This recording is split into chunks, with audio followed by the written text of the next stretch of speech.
Ahí donde estás, en la presencia del Rey, todos nosotros oremos juntos unánimes, de todo corazón. Padre amado, en el nombre de Jesús, quiero darte gracias, Señor, porque en este día me das la oportunidad de estar en tu presencia, para escuchar tu palabra, para aprender más de tu palabra y poder situarme en el tiempo dispensacional. Señor amado, gracias te doy por librarme de confusión, de duda, de incertidumbre a través de tu palabra. Señor amado, quiero enaltecerte en este día. Ábreme aún el entendimiento, más de lo que ya lo has hecho, Señor, porque quiero recibir revelación directa de tu Espíritu Santo por la unción del Santo. Gracias te doy, Señor. Bendito seas por siempre. En el nombre de Jesús te exaltamos, poderoso Salvador. Amén. Amén. Ruego que abran sus Biblias en el libro de Esdras, capítulo 1, versos 1 al 4. Esdras 1, versos 1 al 4. La palabra del Señor dice así: en el primer año de Ciro, rey de Persia, para que se cumpliese la palabra de Yahvé por boca de Jeremías, despertó Yahvé el espíritu de Ciro, rey de Persia, el cual hizo pregonar de palabra y también por escrito por todo su reino, diciendo: así ha dicho Ciro, rey de Persia, Yahvé, el Dios de los cielos, me ha dado todos los reinos de la tierra y me ha mandado que le edifique casa en Jerusalén, que está en Judá. Quien haya entre vosotros de su pueblo, sea Dios con él, y suba a Jerusalén, que está en Judá, y edifique la casa a Yahvé, Dios de Israel. Él es el Dios, la cual está en Jerusalén. Y a todo el que haya quedado en cualquier lugar donde more, ayúdenle los hombres de su lugar con plata, oro, bienes y ganados, además de ofrendas voluntarias para la casa de Dios, la cual está en Jerusalén. Habíamos hablado de que el pueblo de Israel cayó cautivo bajo el imperio asirio.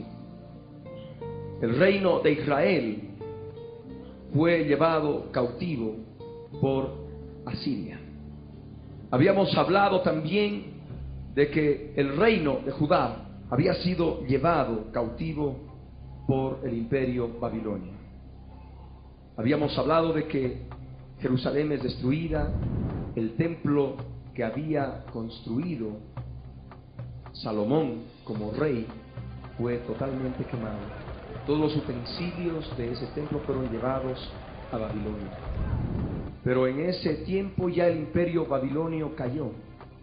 Conforme a la profecía de Daniel, se cumplió. El imperio babilonio fue invadido por el imperio medo-persa.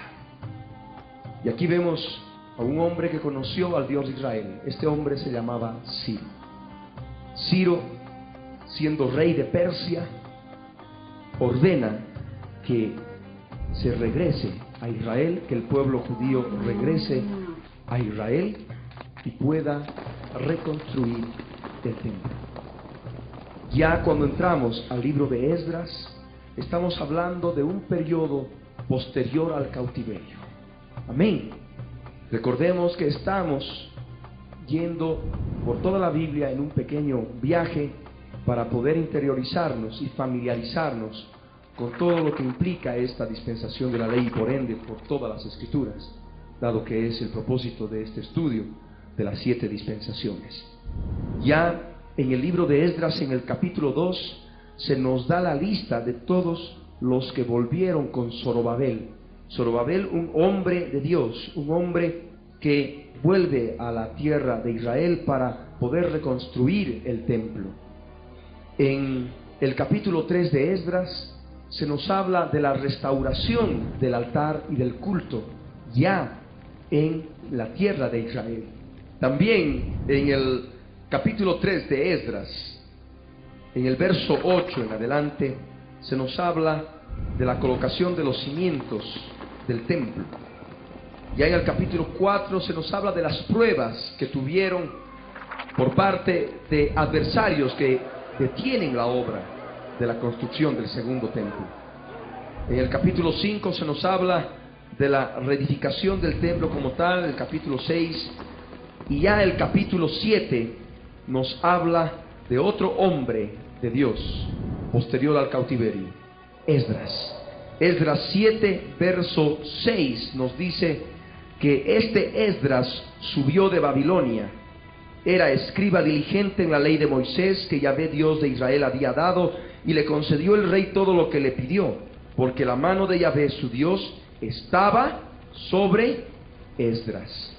Esdras tiene una capacidad muy importante de dirigir al pueblo y hace una restauración de todo el aspecto de la ley y hace unas serias reformas en la vivencia del pueblo judío, en la vivencia del pueblo de Dios ya cuando retornó del cautiverio. De ese modo llegamos a Nehemías, que es otro hombre de Dios, y abrimos el libro de Nehemías. Nehemías capítulo 1 nos dice: palabras de Nehemías, hijo de Hacalías. Aconteció en el mes de Quisleu, en el año 20, estando yo en Susa, capital del reino, que vino Hanani, uno de mis hermanos, con algunos varones de Judá, y les pregunté por los judíos que habían escapado, que habían quedado de la cautividad, y por Jerusalén.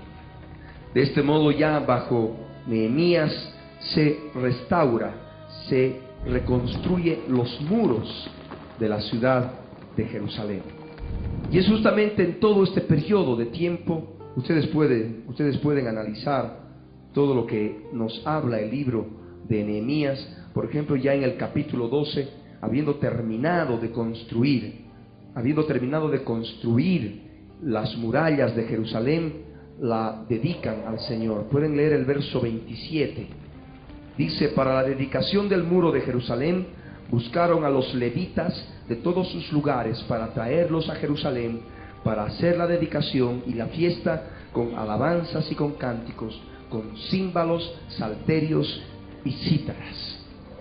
De ese modo, a través del verso 27 de Nehemías 12, nos damos cuenta del propósito de este varón de Dios de construir, y lo consigue, construir el muro, las murallas de Jerusalén, que habían sido destruidas por el imperio babilonio. De ese modo llegamos también a Nehemías 13, todo el capítulo de Nehemías 13, que nos habla de las reformas que hace Nehemías. No vamos a poder entrar en detalles por el factor tiempo. Ya ustedes pueden ir involucrándose y saber más de acuerdo a lo que el Espíritu de Dios puede llamarles la atención, y poder escudriñar y averiguar más al respecto según lo que vamos viendo. Ahora es importante hablar del libro de Esther. Este libro de Esther, ustedes pueden abrir el capítulo 1, verso 1 de Esther, nos habla de los días del rey Asuero. Asuero era un rey persa, de tal modo que el libro de Esther está situado en el periodo posterior al cautiverio en Babilonia. Amén. Por ello dice: aconteció en los días de Asuero, el Asuero que reinó desde la India hasta Etiopía sobre 127 provincias, que en aquellos días, cuando fue afirmado el rey Asuero sobre el trono de su reino, el cual estaba en Susa, capital del reino, en el tercer año de su reinado, hizo banquete a todos sus príncipes y cortesanos, teniendo delante de él a los más poderosos de Persia y de Media, gobernadores y príncipes de provincias. Ahí nos habla de qué es Persia y Media, que es justamente lo que manifiesta el imperio que es posterior al cautiverio del pueblo de Israel en Babilonia, y les permite volver de la cautividad, edificar el templo, reconstruir las murallas de Jerusalén, y de ese modo poder establecerse plenamente allí.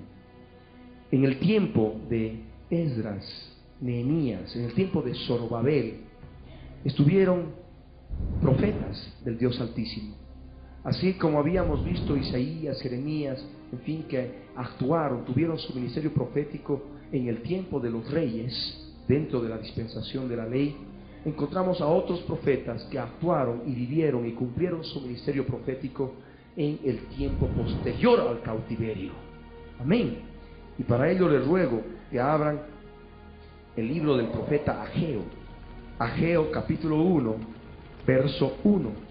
En el año segundo del rey Darío, en el mes sexto, en el primer día del mes, vino palabra de Yahvé por medio del profeta Ageo a Zorobabel, hijo de Salatiel, gobernador de Judá, y a Josué, hijo de Josadac, sumo sacerdote, diciendo: en este verso, en el verso 1, se nos manifiesta claramente que este profeta Ageo estuvo en los días de Zorobabel, ya posterior al cautiverio, conforme hemos podido identificarlos, y en los días del rey Darío, en el año segundo del rey Darío, que era un rey del imperio persa. Amén. Este libro de Ageo es un libro profético que nos habla no solamente para aquellos días, respecto de la edificación del templo, del segundo templo en aquellos días. Dios da la orden al pueblo judío para que edifique el segundo templo a través de la boca de Ageo, a través del profeta Ageo. Pero vemos en este libro profético precioso, de 2 capítulos, mucha enseñanza profética para estos últimos días, para la venida de Jesucristo, y es en relación a nosotros como templo del Dios viviente en esa dispensación de la gracia. Ustedes pueden analizar el libro en oración y van a poder encontrar una cantidad de preciosas enseñanzas espirituales que les van a poder ayudar en sus vidas. Luego nos vamos al libro del profeta Zacarías. Zacarías capítulo 1, verso 1. Dice la escritura: en el 8º mes del año segundo de Darío, vino palabra de Yahvé al profeta Zacarías, hijo de Berequías, hijo de Ido, diciendo, y viene toda la profecía. Lo que nos interesa situar es a Zacarías en el tiempo dispensacional. Está, como hemos visto, está en la dispensación de la ley, pero más propiamente en el periodo posterior al cautiverio, cuando ya el pueblo de Israel había retornado de Babilonia, como habíamos visto con el profeta Ageo. Luego ya nos vamos casi ya al final del Antiguo Testamento, casi poniendo punto final ya a nuestro viaje por el Antiguo Testamento, en forma resumida, por cierto. Malaquías. Este libro de Malaquías, específicamente no se sabe en qué fecha ha sido escrito, pero se cree que fue alrededor del año 425, es decir, cuando Nehemías estaba llegando a Jerusalén por segunda vez para poder terminar de construir las murallas. Amén. Y de este modo, con Malaquías terminamos el Antiguo Testamento. Del Antiguo Testamento, es decir, del verso 6 de Malaquías 4, que es el último verso del Antiguo Testamento, a lo que es el comienzo del Nuevo Testamento, es decir, Mateo 1, Marcos 1, Lucas 1, Juan 1, hay 400 años de historia y al mismo tiempo 400 años de silencio de parte de Dios. Dios no habla de ningún modo a su pueblo. Hay 400 años en que no hay una realidad plena en cuanto a lo que Dios haya podido hablar a su pueblo. Y si queremos saber algo de historia en este sentido, podemos acudir a la historia que conocemos todos nosotros, la historia del mundo, la historia de la cultura, la historia universal, lo que es el imperio griego, lo que es la división del imperio griego, el imperio romano, y lo que es la época de los macabeos en el pueblo de Israel, para luego entrar ya en forma directa al Nuevo Testamento. Mateo 1, que ya nos da la genealogía de Jesucristo, el nacimiento de Jesucristo. El capítulo 2, la visita de los magos, la matanza de los niños. El capítulo 3, la predicación de Juan el Bautista, el bautismo de Jesús. Y así hasta terminar con cada uno de los evangelios hablando de la vida de Jesucristo y en relación a su pleno cumplimiento de la ley. Porque vino Jesús y cumplió la ley al pie de la letra. Pero eso no le impidió ya dar las enseñanzas que iban a regir a la humanidad después de la consumación de la obra en la cruz del Calvario.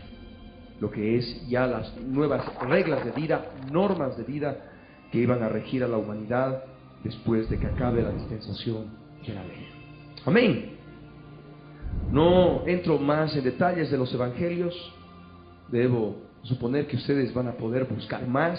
Muchos ya lo han debido leer 1, 2 veces, 3 veces, otros tal vez ni una vez, pues ahora es el tiempo en que puedan escudriñar los evangelios. Amén. El tiempo no nos da para poder hacer un estudio, una armonía de los evangelios, por ejemplo, una relación completa de los 4 evangelios, analizando lo que es la vida de Jesús y en el sentido espiritual con nuestras vidas en Cristo.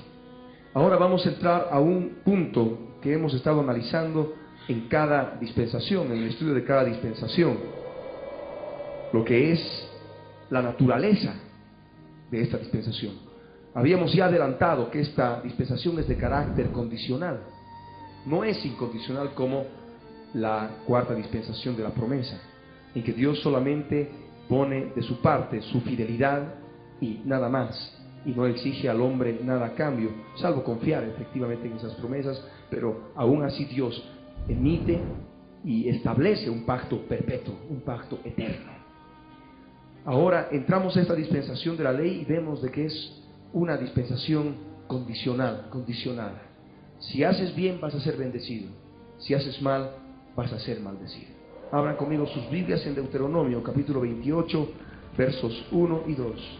Nuevamente retrocedemos, nos vamos para atrás. Deuteronomio capítulo 28 verso 1 y 2.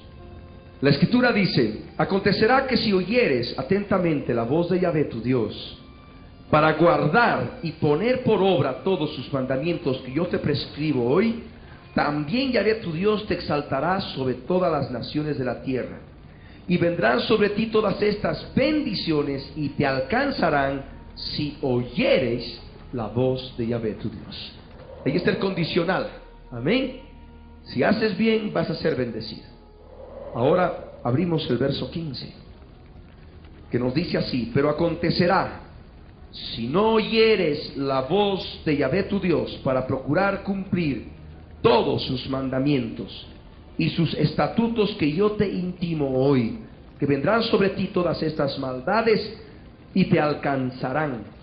Maldito serás tú en la ciudad y maldito en el campo. Maldita tu canasta y tu arteza de amasar. Palabra terrible. Amén.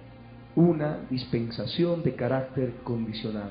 Si no obedeces, vas a ser maldito. Palabra del Señor. Amén. Entramos al otro punto, al tercero, para poder ver si los principios dados en esta dispensación de la ley continúan aún hoy en día. ¿La dispensación de la ley conforme a la ley de Moisés permanece hoy en día? No, no permanece hoy en día. La ley, la dispensación de la ley como tal ha sido abrogada por una nueva ley, un nuevo pacto, el pacto de Cristo Jesús con su iglesia. Amén. Vamos a abrir nuestras Biblias en Hebreos capítulo 7 verso 11 al 22. Hebreos capítulo 7 versos 11 al 22. Los principios dados en esta dispensación de la ley fueron dados en forma temporal, y vamos a poder ver Hebreos 7 verso 11 al 22. Estas palabras hablan por sí mismas. Si pues, dice, la perfección fuera por el sacerdocio levítico, haciendo referencia a la dispensación de la ley, porque bajo él recibió el pueblo la ley, haciendo referencia a la dispensación de la ley, ¿qué necesidad habría aún de que se levantase otro sacerdote según el orden de Melquisedec y que no fuese llamado según el orden de Aarón? El sacerdocio levítico y el sacerdocio de Aarón, conforme ya hemos analizado, son característica fundamental de la dispensación de la ley. Pero aquí está hablando de otro sacerdocio diferente, un orden diferente, no levítico, no según el orden de Aarón, sino del orden de Melquisedec, que es un nuevo sacerdocio. Y dice el verso 12: porque cambiado el sacerdocio, necesario es que haya también cambio de ley. De tal modo que vemos que la dispensación de la ley ha sido temporal solamente. Amén. Temporal. Continuamos leyendo. Y aquel de quien se dice esto es de otra tribu, de la cual nadie sirvió al altar. Porque manifiesto es que nuestro Señor vino de la tribu de Judá, de la cual nada habló Moisés tocante al sacerdocio. Porque Moisés habló claramente que los levitas eran separados al Señor, ¿verdad? Y eran consagrados como sacerdotes. Aarón y sus hijos también eran consagrados como sacerdotes según el orden de Aarón. Pero de ningún modo Dios habló a través de Moisés de que por ejemplo, los de la tribu de Judá puedan ser sacerdotes. Pero vemos ya conforme a la Escritura de que el Mesías, el Cristo, el Señor, tenía que venir de la tribu de Judá. Y de la tribu de Judá tendría que levantarse un sacerdote de orden diferente, según el orden de Melquisedec. Y esto es aún más manifiesto si a semejanza de Melquisedec se levanta un sacerdote distinto, no constituido conforme a la ley del mandamiento acerca de la descendencia, sino según el poder de una vida indestructible. Algo que caracteriza el sacerdocio según el orden de Melquisedec es tener una vida indestructible, tener el poder de una vida que no puede ser más destruida, no conoce muerte. Amén. Y el verso 17 continúa: pues se da testimonio de él, refiriéndose a Jesús: tú eres sacerdote para siempre según el orden de Melquisedec. Esto ya estaba profetizado en el libro de los Salmos. Queda pues abrogado, dice el verso 18, queda pues abrogado el mandamiento anterior a causa de su debilidad e ineficacia, pues nada perfeccionó la ley. Ahí está. Aquí la Escritura dice que la ley no perfecciona nada. Amén. La ley no perfeccionó nada. Y nosotros, conforme dice el verso 19, hemos sido introducidos en una mejor esperanza por la cual nos acercamos a Dios. Y esto, dice el verso 20 en adelante, no fue hecho sin juramento, porque los otros ciertamente sin juramento fueron hechos sacerdotes, pero este con el juramento del que le dijo: juró el Señor y no se arrepentirá, tú eres sacerdote para siempre, eterno, según el orden de Melquisedec. Eso está escrito en el libro de los Salmos. El verso 22 añade: por tanto, Jesús es hecho fiador de un mejor pacto. Amén. De este modo nos damos cuenta que esta dispensación es de carácter temporal. Abramos la palabra en Hebreos capítulo 8, versos 1 al 6. Entonces, ¿de qué modo nosotros podemos recibir bendición? A través de todos los preceptos y principios dados dentro de la dispensación de la ley. Hebreos 8, versos 1 al 6. La palabra de Dios dice así: ahora bien, el punto principal de lo que venimos diciendo es que tenemos tal sumo sacerdote, refiriéndose a Jesús, el orden de Melquisedec, el cual se sentó a la diestra del trono de la majestad en los cielos, ministro del santuario y de aquel verdadero tabernáculo que levantó el Señor y no el hombre. Porque todo sumo sacerdote está constituido para presentar ofrendas y sacrificios, por lo cual es necesario que también éste tenga algo que ofrecer. Así que, si estuviese sobre la tierra, ni siquiera sería sacerdote, habiendo aún sacerdotes que presentan las ofrendas según la ley, los cuales sirven a lo que es figura y sombra de las cosas celestiales, como se le advirtió a Moisés cuando iba a erigir el tabernáculo, diciéndole: mira, haz todas las cosas conforme al modelo que se te ha mostrado en el monte. Pero ahora tanto mejor ministerio es el suyo, cuanto es mediador de un mejor pacto, establecido sobre mejores promesas. Lo que nosotros tenemos que ver de esta palabra es que todo ese sacerdocio, todo lo que ha podido representar la ley, es figura y sombra de las cosas celestiales. Amén. Es figura y sombra de las cosas espirituales. De tal modo que nosotros, cuando leemos la palabra, podemos encontrar mucha historia bíblica, pero cuando en el Espíritu, en oración, podemos nosotros recibir de parte de Dios lo que es figura y sombra de las cosas espirituales, vamos a poder ver al Mesías, vamos a poder ver a Jesús de Nazaret, vamos a poder ver nuestras vidas formando parte del cuerpo de Jesús de Nazaret, vamos a poder ver todo aquello referente a la esencia de Jesús en nuestras vidas. Amén. Al hablar de sacerdotes, al hablar de las lunas nuevas, al hablar de los días de reposo, al hablar de las festividades judías, al hablar de las ofrendas de paz, al hablar de las ofrendas de cereal, al hablar de las ofrendas de expiación, de los holocaustos, al hablar del lugar santísimo, del lugar santo, del atrio exterior que formaba el tabernáculo, vamos a poder ver enseñanza celestial, enseñanza espiritual. Amén. Gloria al Rey. Es importante ver este aspecto, aunque también es importante observar que en esta dispensación, viendo todos estos aspectos, nosotros no estamos obligados a cumplir con todos los detalles de la ley y las reglas de vida. Como habíamos mencionado antes, de ningún modo vamos a estar a una persona que esté quebrantando el día de reposo, pasando por la calle, la vamos a apedrear. No vamos a entrar de ningún modo en detalles de la ley y las reglas de vida.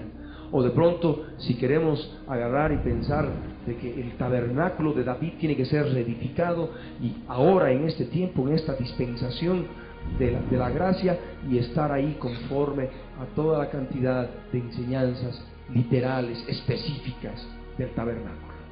¿No? Esto es importante comprender, porque el tabernáculo ha de ser reedificado, y eso podemos ver aquí en la palabra, después de la venida de Cristo. Hechos 15, versos 14 al 16.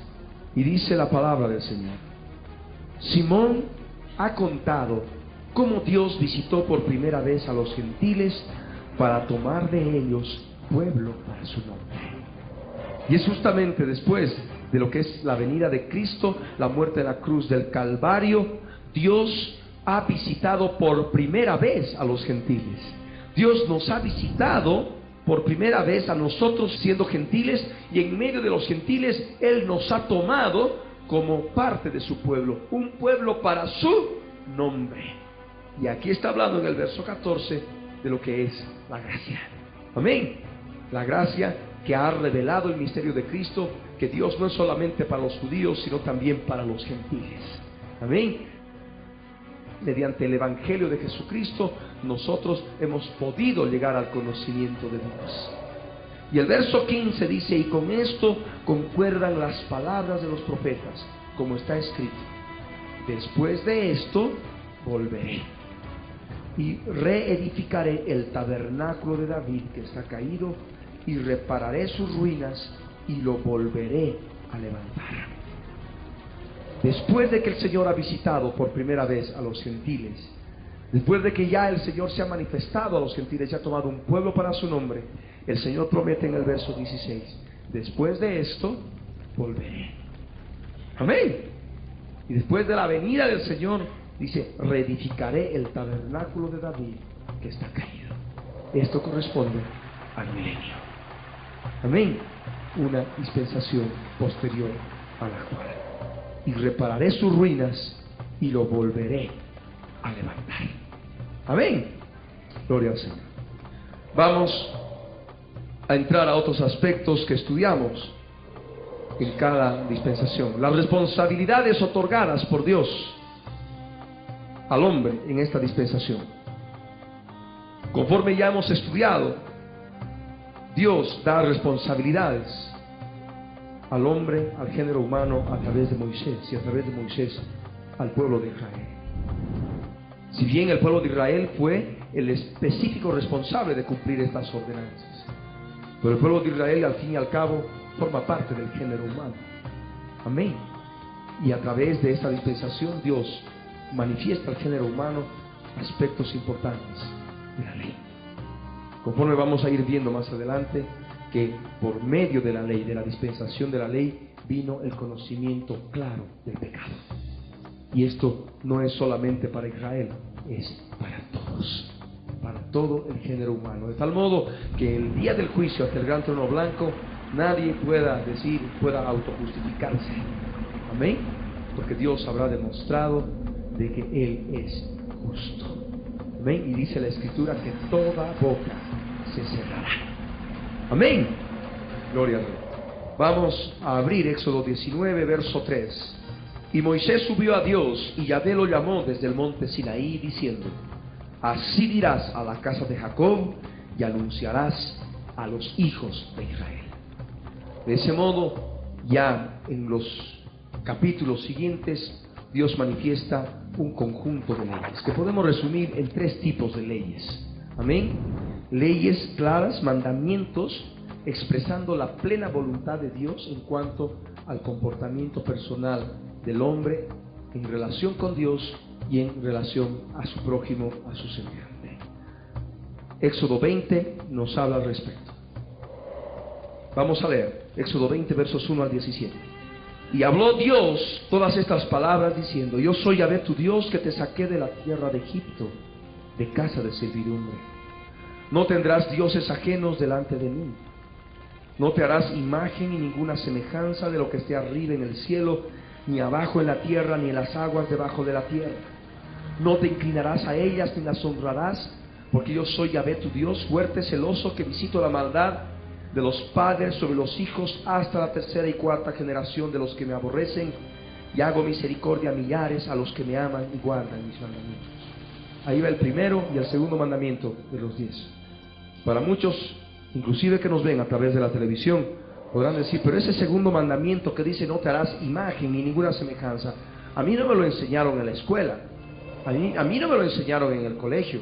Y debo decirle que a mí tampoco, y a muchas de estas vidas, y muchos de los que están viendo en sus casas, nunca nos han enseñado este mandamiento, de que Dios habla en forma clara que no debemos hacernos imagen ni escultura alguna y postrarnos delante de ellas.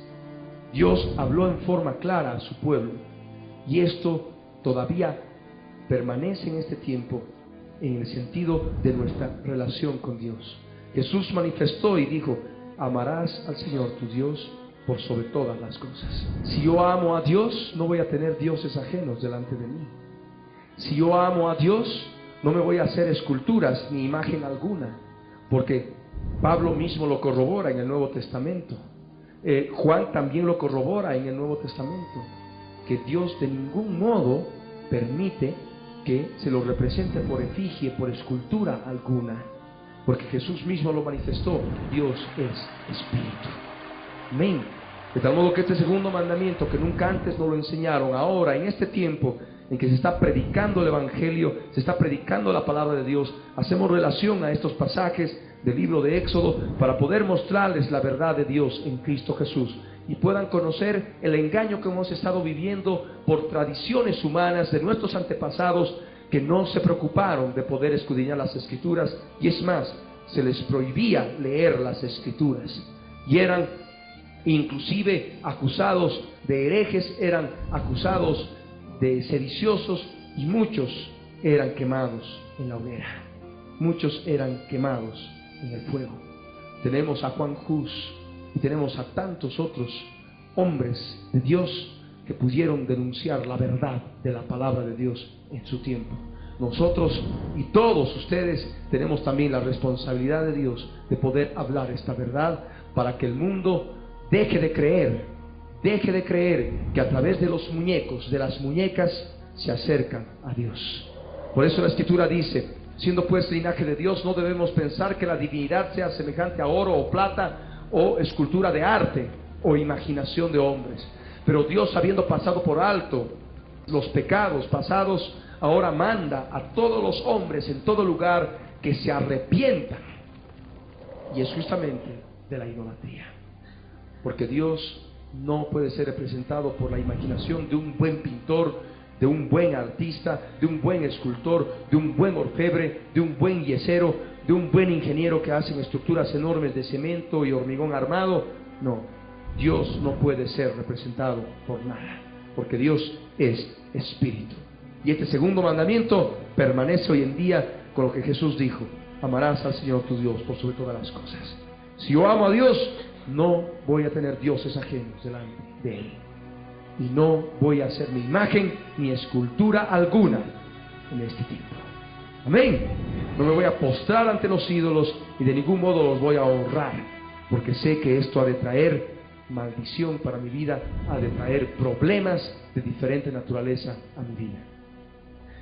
El verso 7 de Éxodo 20 dice: no tomarás el nombre de Yahvé tu Dios en vano, porque no dará por inocente Yahvé al que tomare su nombre en vano. Volvemos a lo mismo: si yo amo a Dios por sobre todas las cosas, de ningún modo voy a estar tomando a la ligera su nombre para aseverar una cosa u otra. Amén. Es necesario estar siempre en la presencia del Señor y actuar con integridad, que nuestro sí sea sí y que nuestro no sea no. También dice el verso 8 en adelante, 8 al 11, otro mandamiento, el cuarto: acuérdate del día de reposo para santificarlo. 6 días trabajarás y harás toda tu obra, mas el séptimo día es reposo para Yahvé tu Dios. No hagas en él obra alguna, tú, ni tu hijo, ni tu hija, ni tu siervo, ni tu criada, ni tu bestia, ni tu extranjero que está dentro de tus puertas. Porque en 6 días hizo Yahvé los cielos y la tierra, el mar y todas las cosas que en ellos hay, y reposó en el séptimo día. Por tanto, Yahvé bendijo el día de reposo y lo santificó. Pero ya en la venida de Jesús, Él se declara como el Señor del día de reposo. Y Él quebrantaba el día de reposo. Sus discípulos quebrantaban el día de reposo, porque Él vino a instaurar una dispensación diferente en este sentido. Amén. Porque Él es el reposo. Cuando nosotros nos acercamos a Cristo, no vamos a esperar un día para tener reposo y estar descansando nuestro cuerpo. Ahora nosotros tenemos reposo en el Señor las 24 horas al día, 365 días al año, y en el alma, en el espíritu, estamos en la presencia del Señor.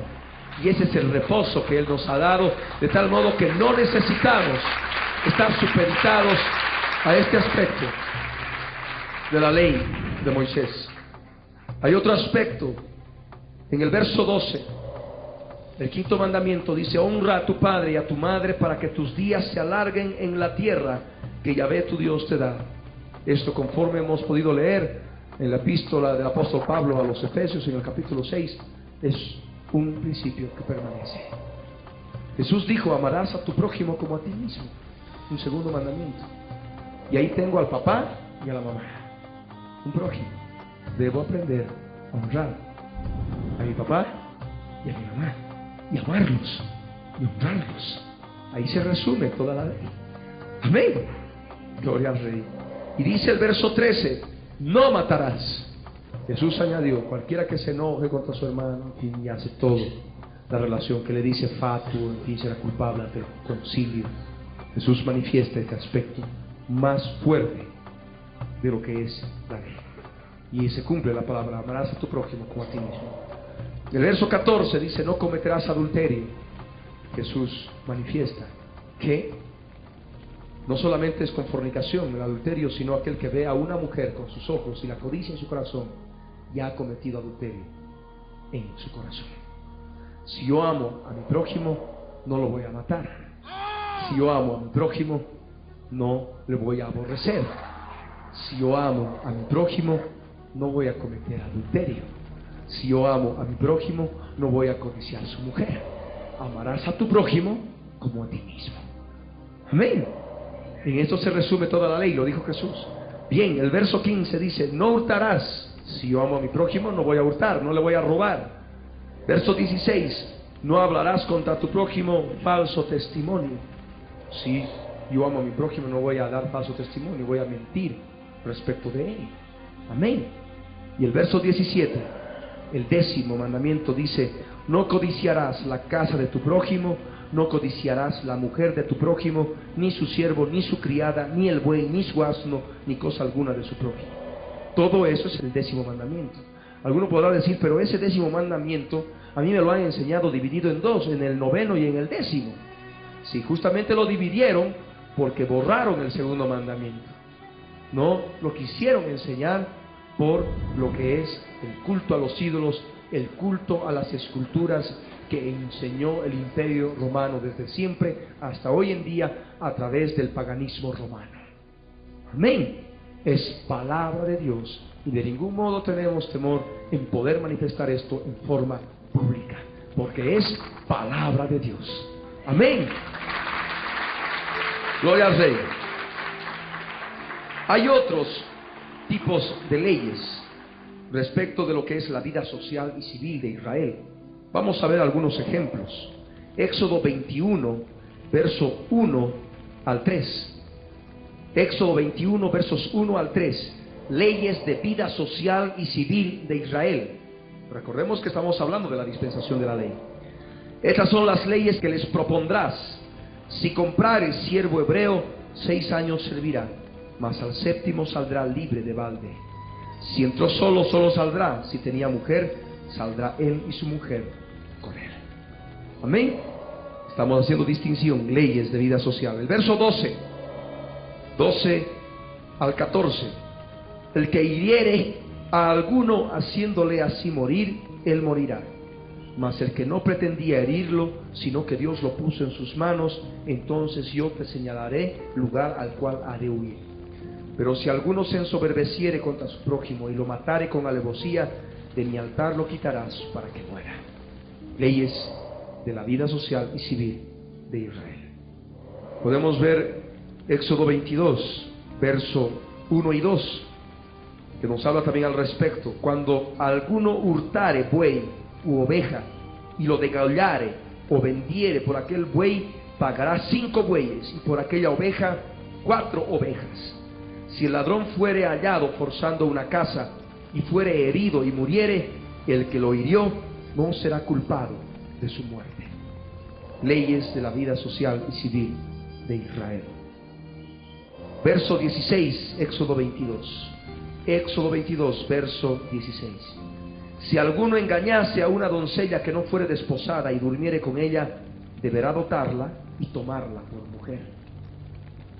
Éxodo 23, verso 1 y 2. No admitirás falso rumor, no te concertarás con el impío para ser testigo falso, no seguirás a los muchos para hacer mal, ni responderás en litigio inclinándote a los más para hacer agravios. Amén. Y de ese modo podemos ir a otro tipo de ordenanzas, ya no referentes a la vida social y civil de Israel, sino a la vida religiosa de Israel. Leyes claras de la religiosidad que tenía que cumplir el pueblo de Israel, ya manifestando todo un sistema de sacrificios y al mismo tiempo instaurando un sacerdocio que iba a estar dirigiendo la vida religiosa de Israel. Ya en Éxodo 25 se nos habla del tabernáculo. En Éxodo 26 también. Vamos a leer el verso 1 de Éxodo 26 y nos dice: harás el tabernáculo de 10 cortinas de lino torcido, azul, púrpura y carmesí, y lo harás con querubines de obra primorosa. Ahí habla de un tabernáculo que tenía que ser edificado y que iba a formar parte el centro de atención de la vida religiosa de Israel. Vamos a leer el verso 1 de Éxodo 27, que nos habla del altar de bronce que debía estar dentro del tabernáculo. Harás también un altar de madera de acacia de 5 codos de longitud y de 5 codos de anchura. Será cuadrado el altar y su altura de 3 codos. Ahí le da las medidas el Señor respecto de lo que es el altar de bronce que iba a estar en el atrio exterior del tabernáculo.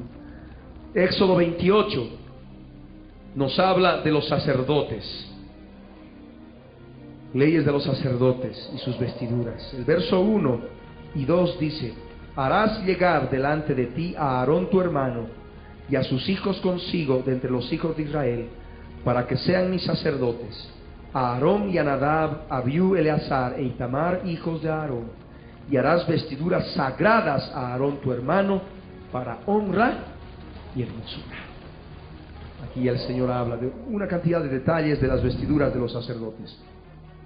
Si ustedes quieren conocer más de todo el sistema de sacrificios y del sacerdocio, inclusive del sacerdocio levítico, pueden escudriñar todo el libro de Levítico.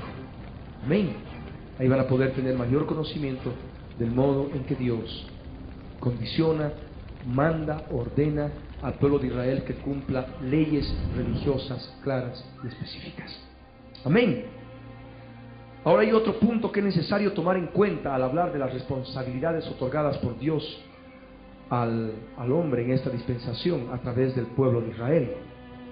Aquí Dios manifiesta una teocracia. Una teocracia significa que Dios mismo es el que gobierna. Y Dios mismo es el que gobernó a Israel. Por eso se habla de una teocracia. Pero recordemos lo que habíamos leído en la sesión pasada, que ya cuando Samuel, uno de los últimos jueces, viendo que sus hijos estaban portándose muy mal, el pueblo de Israel pide rey. Y Dios dice: no te han desechado a ti, sino a mí me han desechado. Y de ese modo se instaura otra forma de gobierno, ya no una teocracia, sino una monarquía. Amén. Y aún así Dios establece leyes de esa monarquía en su voluntad, en su misericordia para con el pueblo de Israel, conforme a lo que vamos a ver más adelante, para preservar la nación y no sea destruida. Amén. Entramos al quinto punto de nuestro estudio en esta dispensación de la ley: el fracaso humano. En esta dispensación podemos encontrar, ustedes pueden leer, desde el momento que sale el pueblo de Israel de Egipto, ¿no?, hasta momento antes de la muerte de Jesús en la cruz del Calvario, hay fracaso humano. Nos podríamos llevar meses hablando del fracaso humano solamente. Simplemente estamos dando ahora, a través de algunos ejemplos que vamos a ver más adelante, simplemente bases para que todos ustedes puedan, ya al escudriñar la palabra, identificar claramente los fracasos humanos que se dan en esta dispensación de la ley. Amén. En el tiempo de los reyes se da fracaso. En el tiempo de Moisés se da fracaso. Moisés mismo fracasa, por eso no entra a la tierra prometida. El pueblo de Israel está vagando en el desierto 40 años. ¿Recuerdan? Josué también, con el pueblo de Israel, tiene fracaso. Podemos recordar a Acán. ¿Qué ocurre con Acán? Que él había guardado un manto babilónico muy bueno, muchas cosas que él codició de las ciudades, de una de las ciudades de la tierra prometida, algo que Dios había prohibido, y de ese modo consiguen derrota, muchos aspectos que ustedes pueden ir hallando a lo largo de toda la escritura.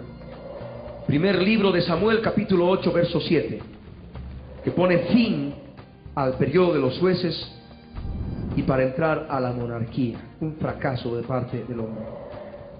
Y dijo Yahvé a Samuel: oye la voz del pueblo en todo lo que te digan, porque no te han desechado a ti, sino a mí me han desechado para que no reine sobre ellos. O sea, aquí vemos un fracaso.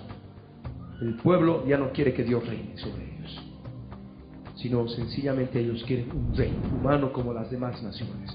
Recordemos que las demás naciones ya estaban bajo el gobierno humano, ya desde Babel ya se lo conoce al primer rey, a Nimrod, ¿verdad? Todas las otras naciones empiezan a tener sus gobernantes por lo que es ya el conocimiento de Dios revelado a Noé en el gobierno. Vamos a ver otro pasaje, primer libro de Samuel, capítulo 15, verso 23, el fracaso del rey Saúl, lo que Samuel le dice a Saúl después de su fracaso. Porque como pecado de adivinación es la rebelión, y como ídolos e idolatría la obstinación. Por cuanto tú desechaste la palabra de Yahvé, Él también te ha desechado para que no seas rey. Amén. Ahí vemos un aspecto importante.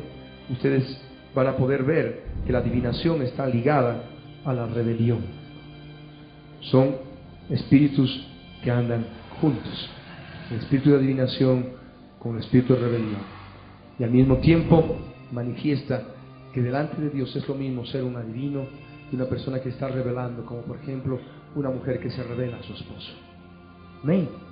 Esto es pecado delante del Señor.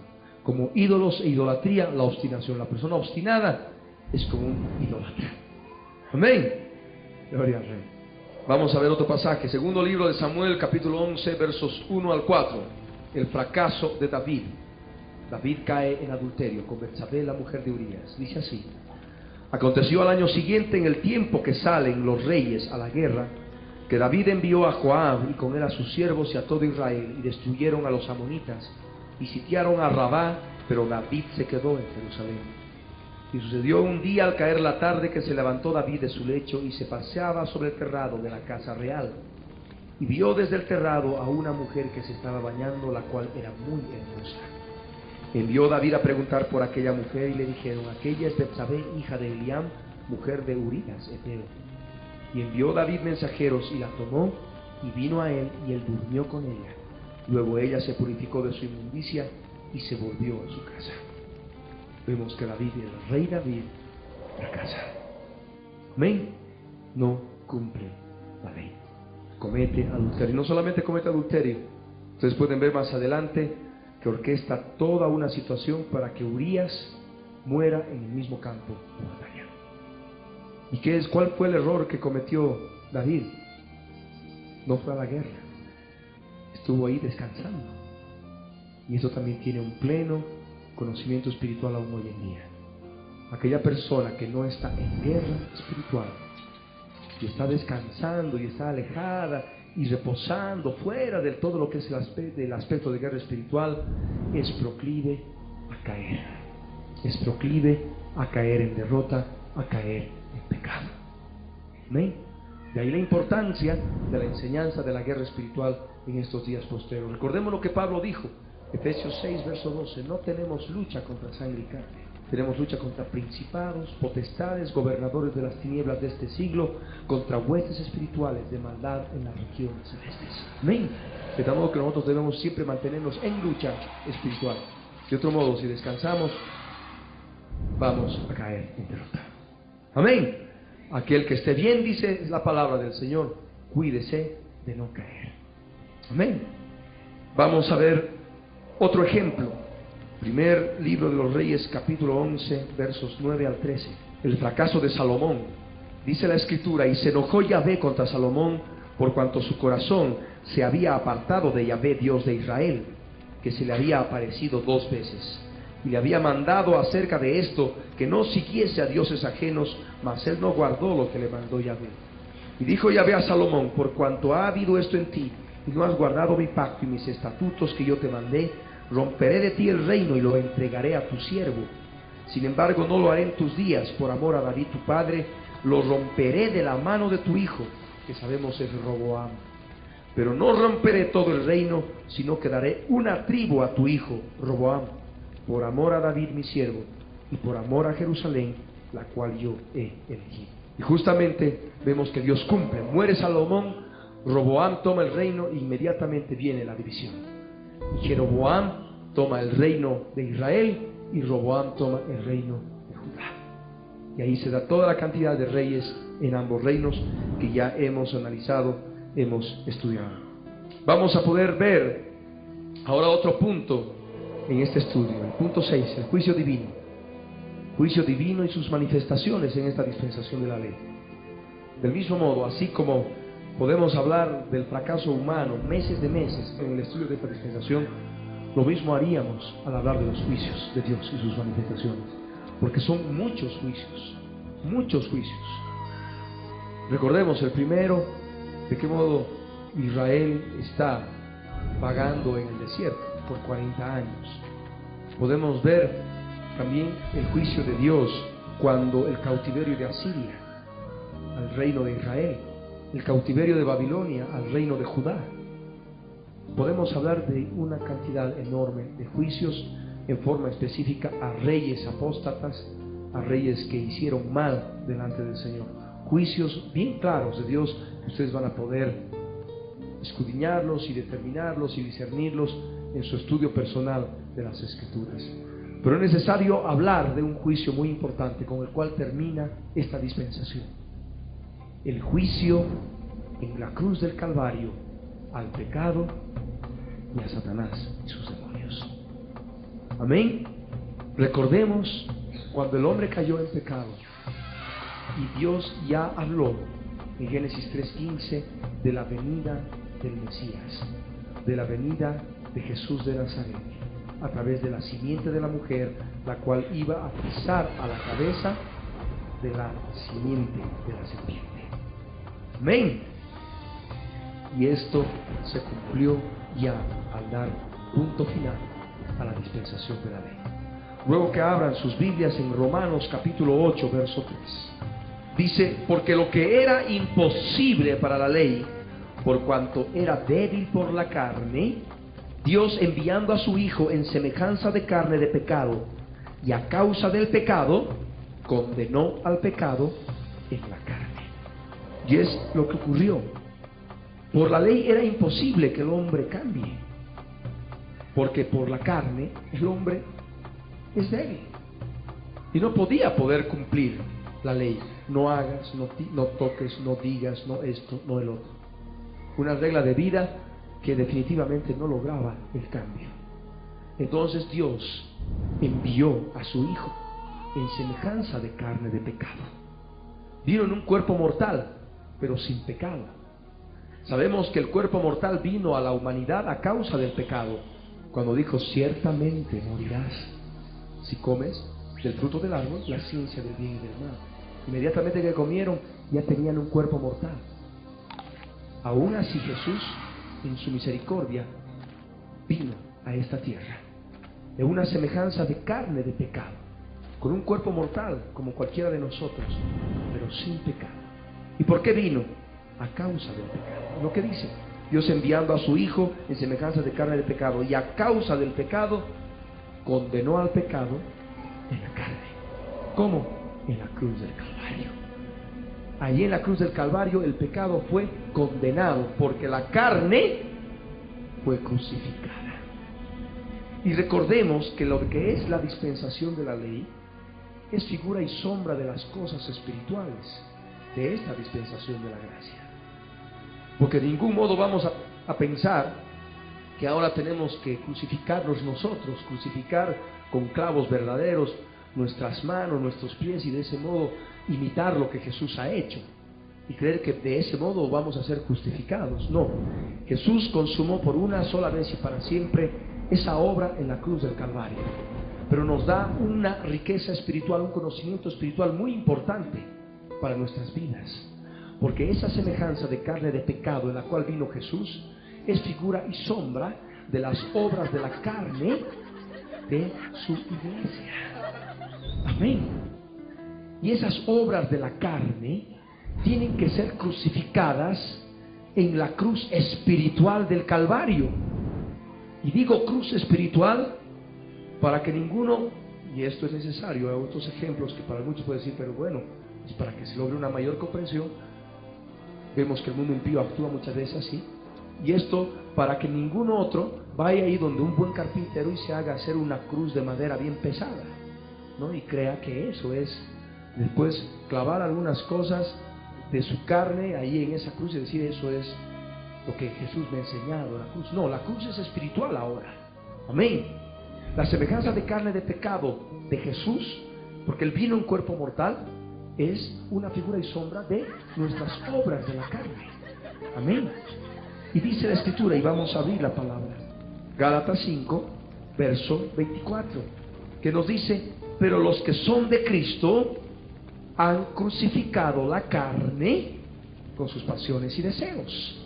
Amén. De tal modo que cuando Jesús vino en semejanza de carne de pecado y permitió que lo crucificaran, iba a permitir que nosotros, nuestras obras de la carne, en el sentido espiritual, las crucifiquemos en la cruz espiritual. Amén. Siendo de Cristo, nosotros tenemos el poder de crucificar la carne con todas sus pasiones y deseos. Y al hablar de obras de la carne, pasiones y deseos, ahí ustedes ya conocen de memoria esa cita bíblica, 19 al 21. Manifiestas son las obras de la carne, que son adulterio, fornicación, inmundicia, lascivia, idolatría, hechicerías, enemistades, pleitos, celos, iras, contiendas, disensiones, herejías, envidias, homicidios, borracheras, orgías y cosas semejantes a estas, acerca de las cuales os amonesto, como ya os lo he dicho antes, que los que practican tales cosas no heredarán el reino de Dios. Amén. Y es justamente lo que el Señor Jesús vino, es la victoria que Él nos da sobre el pecado en la cruz del Calvario, sobre las obras de la carne en la cruz del Calvario. Porque Él vino en semejanza de carne de pecado a causa del pecado. Amén. Porque sabemos de que el hombre tuvo una carne mortal por el pecado. Si nosotros tenemos ahora una carne mortal, es solo por el pecado del género humano en el Edén. Amén. Y dice aquí la Escritura que vino a causa del pecado, pero al morir en la cruz, conforme está Romanos 8, verso 3, condenó al pecado en la carne. Amén. Porque mató la carne, crucificó la carne. Y del mismo modo, cuando nosotros crucificamos nuestras obras de la carne, damos muerte al pecado en la cruz del Calvario. Amén. ¿Cómo damos muerte al pecado? ¿Qué es cruz? Es negación. Es renunciar al pecado, renunciar a la obra de la carne, dar muerte a aquellas cosas de nuestra vida que no están bien. Amén. Dar muerte a esas obras de la carne, que el Espíritu de Dios muestre nuestras conciencias en el interior y nos dice: esto está mal y tú tienes que clavar esto en la cruz. Y ahí nosotros clavamos. Amén. Renunciando, pidiendo perdón en oración: Señor, yo renuncio, doy muerte a esta obra de la carne en mi vida, a esta área de mi vida. Señor, yo renuncio ahora, le doy muerte a la cruz del Calvario por la fe, en oración. Amén. Y de ese modo se manifiesta la victoria. Pero ¿de qué modo está comprometido aquí Satanás? Habíamos hablado de que el juicio en la cruz del Calvario al pecado también involucraba a Satanás y sus demonios. Recordemos de que el hombre en estado caído, en carne ya mortal, Dios le dijo: polvo eres, al polvo has de volver, porque del polvo de la tierra has sido tomado. A la serpiente antigua le dijo: polvo comerás todos los días de tu vida. Le dio la potestad sobre el polvo a la serpiente antigua. Y al darle la potestad le entregó la tierra. La tierra, todo el planeta le entregó, porque ahí estaba y había caído en pecado por el hombre. Por eso el diablo, cuando lo tienta a Jesús, le dice: todos estos reinos a mí me han sido entregados, porque la tierra a mí me ha sido entregada y a quien quiero la doy. ¿Verdad? Nosotros podemos ver de que la tierra también está el hombre. Cuando vemos, recuerdo otra palabra en Job 1:6 que habíamos analizado, que dice que se dio una asamblea en los cielos y estaban todos los hijos de Dios, entre los cuales vino también Satanás. Y Dios le pregunta: ¿de dónde vienes? Y le dice: de rodear la tierra. ¿Ah? Ya en el Edén había recibido la potestad sobre el polvo, no solamente sobre el planeta, la tierra misma que está creada como polvo, con polvo, es polvo mismo, sino también al hombre que viene de la tierra y es polvo. Amén. Ahora sabemos de que eso tenía que ser cambiado algún día, y Dios en Cristo Jesús manifiesta ya la venida de la simiente de la mujer, esa simiente de la mujer que un día iba a pisar la simiente de la serpiente. Y nosotros ya vemos que tenía que suceder esto en la cruz del Calvario. Amén. Jesús no solamente vino a condenar al pecado en la cruz del Calvario, sino a vencer a Satanás y sus demonios. Abran conmigo sus Biblias en Hebreos capítulo 2, versos 14 y 15.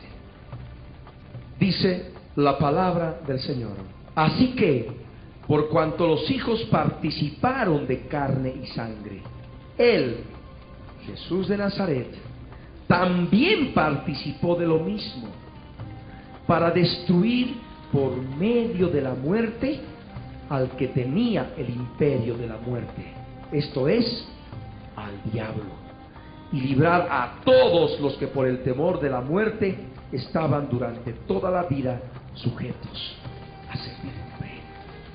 Amén. El diablo, la primera mentira que le dijo a la mujer: no moriréis, ¿verdad?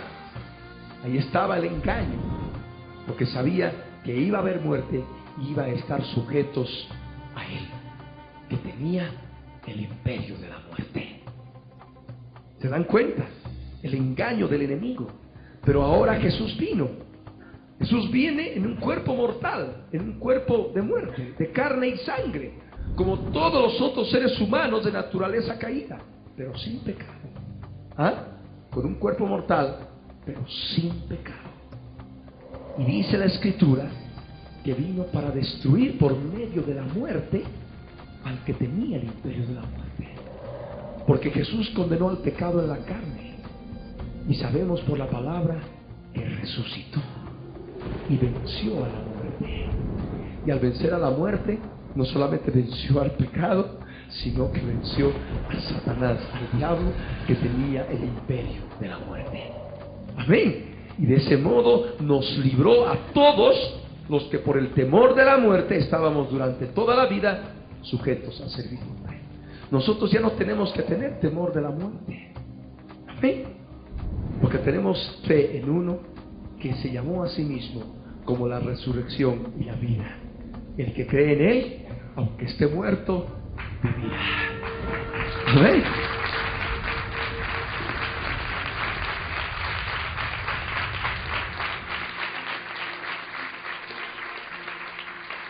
Bien, sabemos ya que el imperio de la muerte estaba gobernado por el diablo mismo. La muerte del cuerpo mortal gobernada por el diablo. La muerte como tal es un espíritu. Amén. Es un espíritu inmundo. Ustedes pueden ver en Apocalipsis 6 el jinete, el cuarto jinete que lo monta, su nombre es muerte. Ese caballo es un animal espiritual demoníaco, y el jinete que lo monta también es un espíritu inmundo, y la Escritura dice que se llama muerte. Y el espíritu de muerte, conforme ya podemos ver en este tiempo, es una fuerza espiritual demoníaca que ocurre en la persona, que cuando muere se separa el espíritu y el alma del cuerpo. Y justamente la separación del espíritu y el alma del cuerpo es producto de una fuerza espiritual, la muerte, que separa y rompe esa ligazón que hay, y el cuerpo queda muerto. Amén. Viene el espíritu de muerte. Para ser más claros, está la persona ahí en el lecho, en cualquier lugar, o el accidente, y el cuerpo está allí. Cuando el espíritu de muerte ha operado, el espíritu y el alma humanos se desprenden, se rompen, se salen del cuerpo, y es producto de la actuación, de la actividad del espíritu de muerte. Y la palabra dice que el póster enemigo que será vencido es la muerte. Nosotros no tenemos enemigos de sangre y carne, lo sabemos. Tenemos enemigos espirituales, y la muerte es un enemigo espiritual. Amén. Es una hueste espiritual, es un espíritu inmundo contra el cual nosotros tenemos lucha, pero sabemos que ya Jesús ha consumado la obra en la cruz del Calvario, y aunque estemos muertos, vamos a vivir. Amén. Porque vamos a resucitar. Así como Jesús murió y resucitó, así también traerá Dios con Jesús a los que durmieron en Él. Amén. Gloria a Dios. Bien, ahora hemos hablado de la carne, hemos hablado de las obras de la carne en el sentido espiritual, la semejanza de carne de pecado de Jesús, la relación con las obras de la carne, la victoria de Jesús sobre el diablo que tenía el imperio de la muerte, al permitir que el cuerpo mortal vuelva a vivir, resucite en un cuerpo glorificado que no conozca más muerte. ¿Y qué ocurre? Hemos hablado de espíritus inmundos también. Hemos hablado de una victoria y manifestando una relación entre el pecado y Satanás y sus demonios. La muerte que entró al mundo por el pecado, Satanás teniendo el imperio de la muerte por el pecado. Hay una relación completa entre lo que es el pecado y Satanás, entre el pecado y los espíritus inmundos. Vamos a abrir la palabra en Colosenses 2. Colosenses 2, versos 13 al 15. Y a vosotros, estando muertos en pecados y en la incircuncisión de vuestra carne, os dio vida juntamente con Él, perdonándoos todos los pecados, anulando el acta de los decretos que había contra nosotros, que nos era contraria, quitándola de en medio y clavándola en la cruz, y despojando a los principados y a las potestades, los exhibió públicamente, triunfando sobre ellos en la cruz. Vamos a ir por partes. ¿Qué ocurre cuando la persona, estando en el mundo, lejos de Dios, una persona impía, como todos nosotros éramos, nos acercamos al Señor, nos arrepentimos de nuestros pecados, estando todavía muertos en pecados, y en la incircuncisión de nuestra carne, Jesús nos dio vida juntamente con Él. Lo primero que hace es regenerar nuestro espíritu. Lo que es nacido del Espíritu Santo, espíritu es. Lo que primero Dios en Cristo Jesús hace es regenerar nuestro espíritu, y de pronto tenemos conocimiento del reino espiritual, tenemos conocimiento de Dios, tenemos conocimiento de Jesucristo, tenemos conocimiento de las cosas espirituales.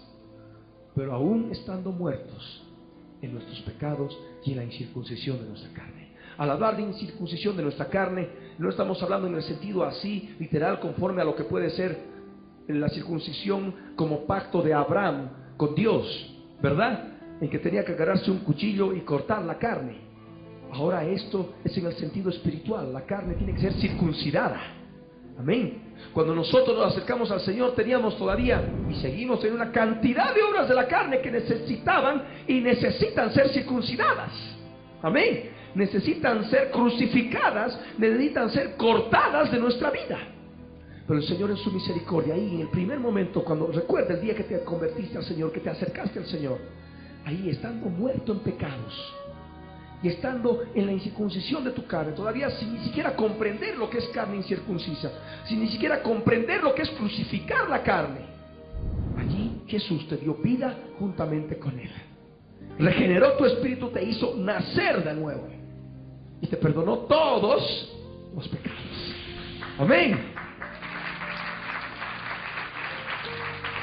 Hay un aspecto. Muy bien, la persona, tú sabes en ese momento que Jesús te ha dado vida juntamente con Él y te ha perdonado todos los pecados, y vas caminando en el Señor. ¿Creerás que con eso se acabó todo? No, estando muerto en tus pecados, en la incircuncisión de tu carne, Él te ha dado vida juntamente con Él. Pero todavía hay muchas cosas en tu vida que tú arrastras. Has estado arrastrando de tu vida pasada, de tu carácter, de tu personalidad, obras de la carne, pecado. Y has estado practicando en tu vida, entre comillas, ya cristiana, teniendo conocimiento de Dios. Y eso ahora tiene relación con lo que estamos compartiendo. En todo momento, cuando tú has estado ya siendo creyente, teniendo ya la vida de Dios en tu vida, en tu interior, teniendo un espíritu regenerado, teniendo ya una conciencia poderosa, perfecta, que tenía y tiene el poder de hacerte sentir mal cuando has cometido un pecado, un error delante del Señor, cosa que no ocurría antes. Antes de conocer al Señor, la conciencia no servía para gran cosa, porque la mente con los razonamientos, uno se autojustificaba, ahí decía, si otros lo hacen yo también, y tranquilo, viva la vida. Pero ya en el Señor, no, ya no es lo mismo. Se acerca al Señor y uno por la más pequeña cosita, ay, qué mal te sientes, ¿verdad? Qué mal te has sentido. Es porque ahí está, tienes ya la vida de Dios, tienes el Espíritu regenerado por el Espíritu Santo de Dios en tu interior, que es lo que Jesús justamente nos da. Lo que aquello que cayó en el Edén es nuevamente restaurado. Amén. Pero hay un aspecto importante. Teniendo ya el conocimiento de Dios y su voluntad a través de la conciencia, si has actuado y siquiera has pensado hacer la obra de la carne, has pensado en la obra de la carne o has actuado conforme a la obra de la carne, ahí está la conciencia. Mira, esto debes, esto tienes que cambiar, ¿verdad? Esto no está bien, mira, estás mintiendo, mira, estás adulterando. Ahí está el Espíritu de Dios, no con las mismas palabras, pero tú ya lo sabes. Tú ya lo sabes de una forma directa, porque no es un conocimiento lógico, mental, es un conocimiento espiritual. Ahí está bien claro, plasmado, no necesitas ni siquiera de palabras. Ahí inmediatamente sientes mal. ¿Por qué? Porque ahí está el Señor mostrándote por su Espíritu Santo en tu conciencia, redarguyéndote. Esto es lo que debes, mira, esta es una deuda. Mira, siendo cristiano estás en fornicación, siendo cristiano estás en adulterio. ¿A quién hablaba Pablo en su epístola a los Gálatas? ¿A los impíos? Manifiestas son las obras de la carne. ¿Será dirigida ese pasaje a los impíos? No, estaba hablando a la iglesia en Galacia. Amén. Estaba hablando a la iglesia, a los creyentes. Y bien, lo que nosotros tenemos que ver, lo que nosotros tenemos que comprender, es que ahí está el Espíritu de Dios obrando y mostrando ese acta de los decretos que necesitan ser anulados, necesitan ser quitados en medio de tu vida y tienen que ser clavados en la cruz. Los que son de Cristo han crucificado la carne con todas sus pasiones y deseos. Cada día debe haber una muerte de cruz. Jesús dijo: aquel que quiere venir en pos de mí, niéguese a sí mismo, tome su cruz cada día y sígame. La cruz no es solamente el primer momento, decir: Señor, aleluya, ahora te arrepiento todos mis pecados y terminó todo. No, es cada día. Y al hablar de cruz cada día, estamos hablando de muerte de cruz cada día. Y al hablar de muerte de cruz cada día, estamos hablando de dar muerte a las obras de la carne en la cruz espiritual cada día. Amén. De tal modo que estos versos, el verso 14 es una vivencia continua del creyente. Amén. Anulando el acta de los decretos que había contra nosotros, que nos era contraria, quitándola de en medio y clavándola en la cruz. Claro, con una carne incircuncisa. Tenemos que conocer lo que es la cruz. Amén. Y eso viene justamente después de la conversión, después de que nos acercamos al Señor, cuando ya tenemos la vida de Él en nuestro interior. Hemos sido regenerados en el Espíritu. Y ahí ya podemos saber exactamente el acta de los decretos. Ahí el interlineal dice: pagaré de los decretos. ¿Ah? Deudas, te pagaré. Documentos al portador. Deudas, mira, esto es lo que debes. Cristiano, ya conoces al Señor, ya me conoces, pero te estás drogando. Que mal se siente el drogadicto, ¿verdad? Cuando ya es creyente y está ahí, está peor que antes. Su estado posero viene a ser peor que el primero. Y lo mismo ocurre en realidad con todas las obras de la carne, pecados como tales. Estos, ¿qué es lo que el Señor dice? Necesitan ser anulados de tu vida. Amén. Ya tienes que circuncidar la carne. En el momento que te acepté y te di vida, tu carne era incircuncisa. Estabas muerto en tus pecados. Te perdoné todos los pecados. Sí, yo te perdoné todos los pecados allí en la cruz del Calvario. Allí pagué el precio. Utiliza el precio que pagué. Utiliza la sangre que derramé en la cruz del Calvario. Amén. Y crucifica las obras de la carne para que puedas limpiar tus pecados. Amén. He ahí anulando el acta de los decretos que había contra nosotros. Sí, porque es contrario a nosotros en nuestra vida, que nos era contraria, quitándola del medio y clavándola en la cruz. Eso está en pasado. Y cada vida, en cada área de tu vida, en cada obra de la carne de tu vida, este verso siempre tiene que estar en pasado. Esta obra de la carne llamada tal me era contraria, ha sido quitada de en medio y he clavado en la cruz. Amén. Y esto es un sentido, un gerundio, anulando. Es en forma constante, anulando el acta de los decretos. Amén. Ahí está, crucificando las obras de la carne, circuncidando la carne con la cruz del Calvario en el sentido espiritual. ¿Qué sucede después?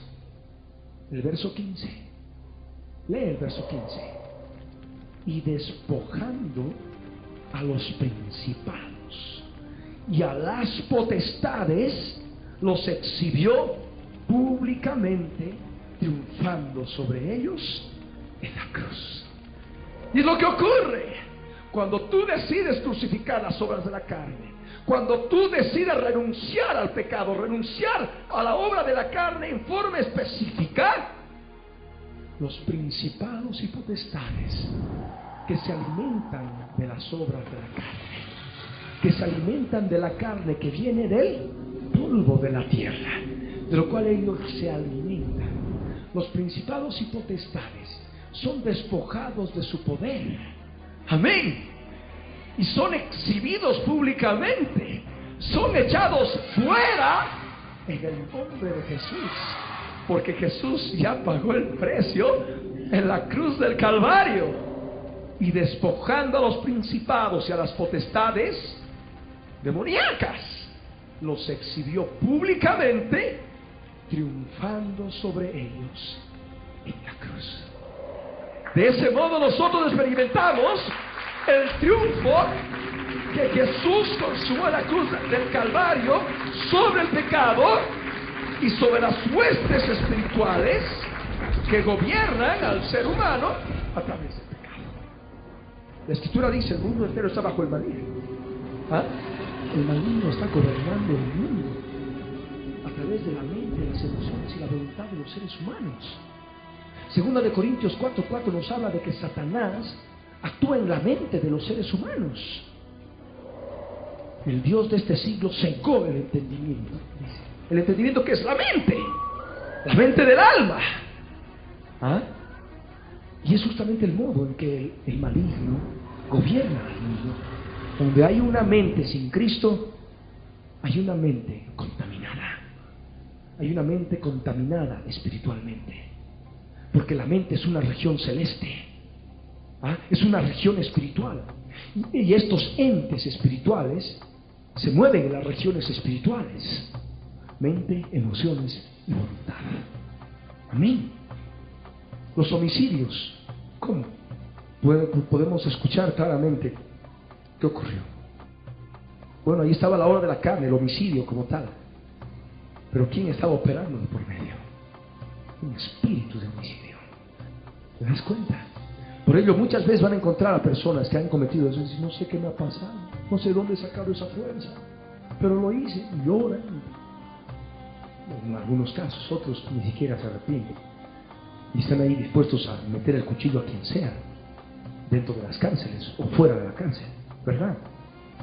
Ahí está el maligno gobernando a través del mal, de la maldad de las personas. Huestes espirituales de maldad en las regiones espirituales, en las regiones celestes. Amén. Nosotros ya comprendiendo esta realidad, lo que es la semejanza de carne de pecado de Jesús, como figura y sombra de nuestras obras de la carne, lo que es la crucifixión de la carne de Jesús, con la crucifixión, el renunciamiento de nuestras obras de la carne, tomando por la fe la obra que Jesús consumó en la cruz del Calvario, podemos conseguir victoria completa sobre Satanás y sus demonios, y por ende contra el pecado. Amén. Ahí de ese modo encontramos libertad plena en Cristo Jesús.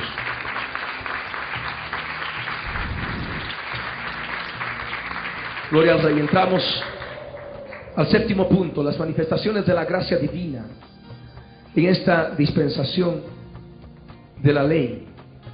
La gracia divina y sus manifestaciones. Dios es un Dios misericordioso, lleno de gracia. Viendo un Israel pecaminoso, lo liberta de la esclavitud de la tierra de Egipto y le administra todo un sistema de sacrificios a través de los cuales el pueblo de Israel podía restaurar sus vidas. Amén.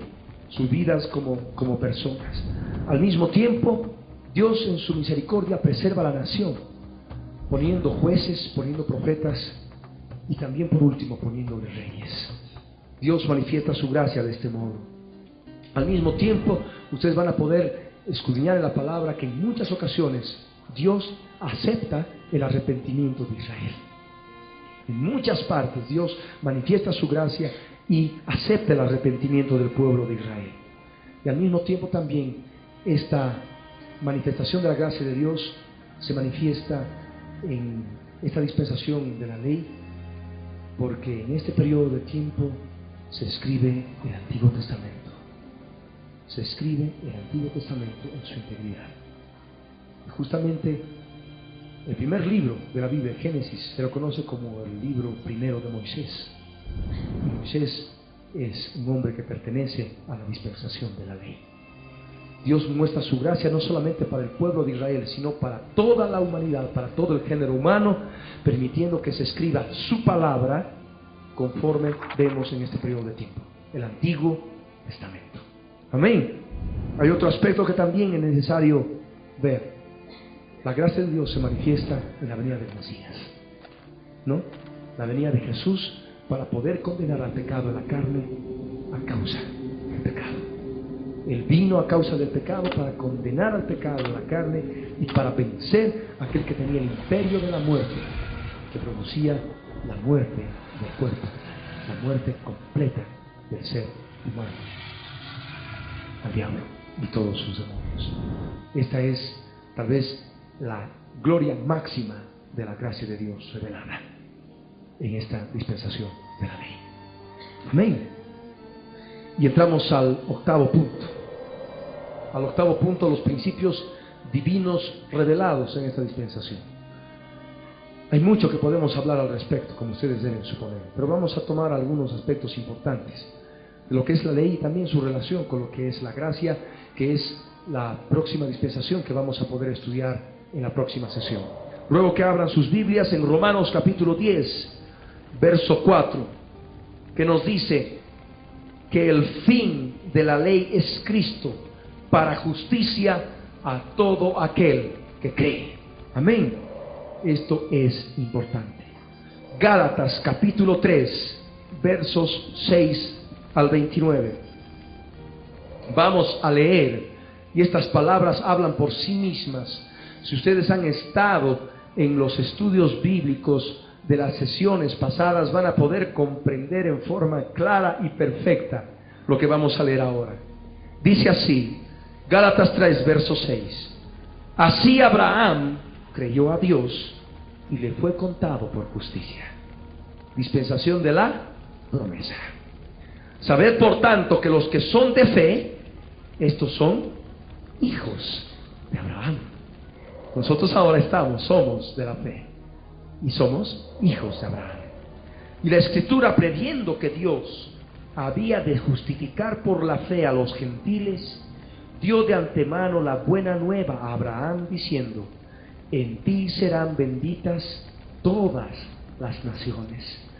De modo que los de la fe son bendecidos con el creyente Abraham. Porque todos los que dependen de las obras de la ley están bajo maldición. Y ahí está la palabra.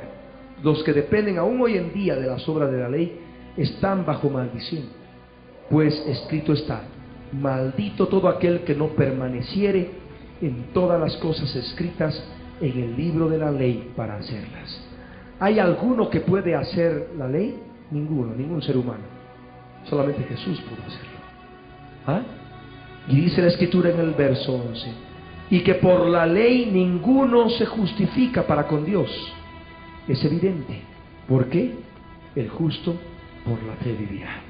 No dice el justo por la ley vivirá. El justo por el conocimiento de la ley vivirá. ¿Ah? Dice simplemente por la fe. Y vemos ya que esa fe fue revelada desde Abel.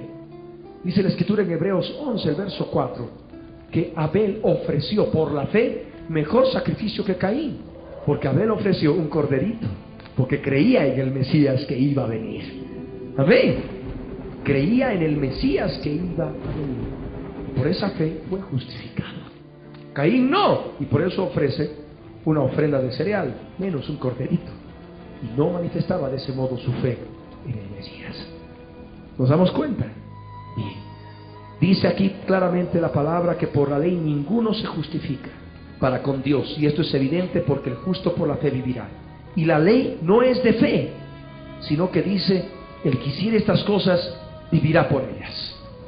Ahí está la ley. No hagas, no digas, no toques, no esto, no el otro, sí esto, no esto, sí esto, pero no esto.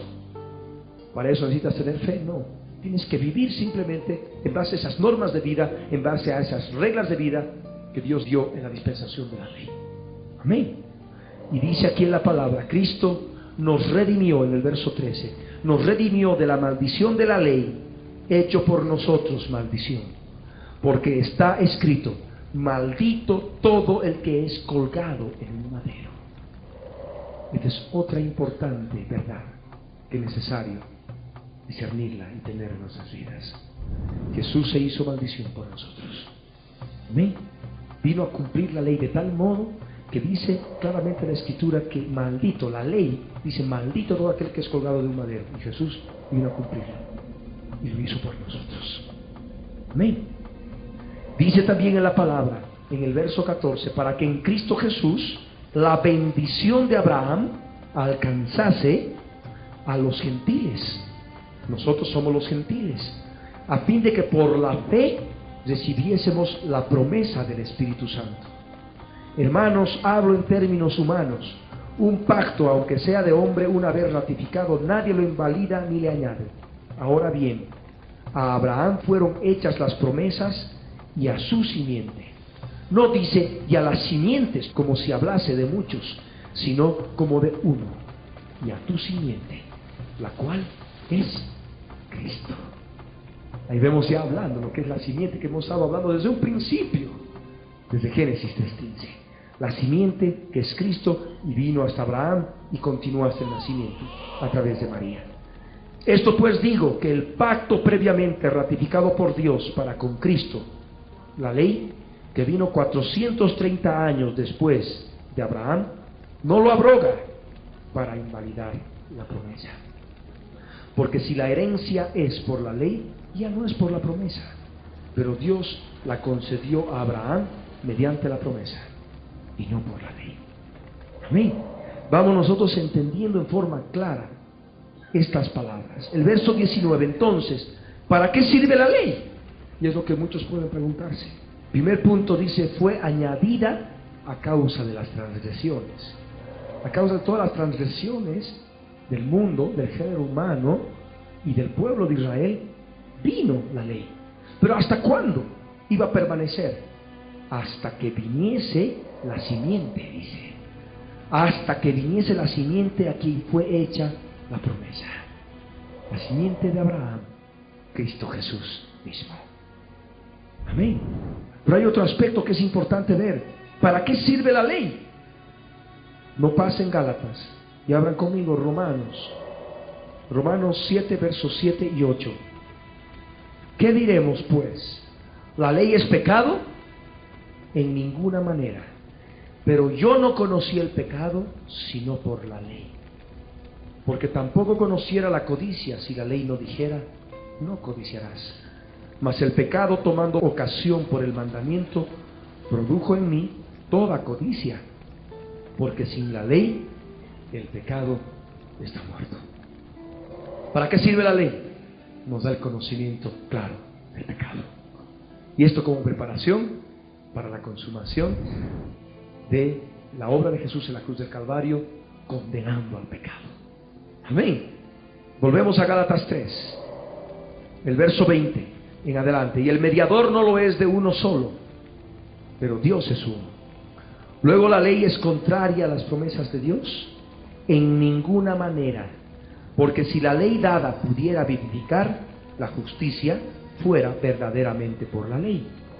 En otras palabras, si la ley pudiera transformar y renovar el alma humana, la justicia sería por el medio de la ley. Y diría la Escritura, el justo por la ley vivirá. Pero se ha demostrado que la ley no podía transformar vidas, por cuanto era débil por la carne. Es lo que leíamos en Romanos 8, verso 3, ¿verdad? Bien. Mas la Escritura, dice el verso 22, lo encerró todo bajo pecado, para que la promesa que es por la fe en Jesucristo fuese dada a los creyentes. Pero antes que viniese la fe, estábamos confinados bajo la ley, encerrados para aquella fe que iba a ser revelada. De manera que la ley ha sido nuestro ayo para llevarnos a Cristo, a fin de que fuésemos justificados por la fe. Pero venida la fe, ya no estamos bajo ayo. Esa palabra ayo viene de una palabra griega paidagogos, pedagogos, que hace relación a un esclavo que lleva al hijo de su amo a la escuela. Y es justamente lo que ha hecho la ley. La ley ha sido nuestro paidagogos, nuestro ayo, para poder llevarnos a Cristo. Amén. Cristo que viene en semejanza de carne de pecado a causa del pecado y condena al pecado en la carne. El conocimiento del pecado vino a través de la ley. Es al modo que nos conduce al sumum de la esencia de la obra de Jesús en la cruz del Calvario. Y dice aquí la Escritura, a fin de que fuésemos justificados por la fe y no por la ley.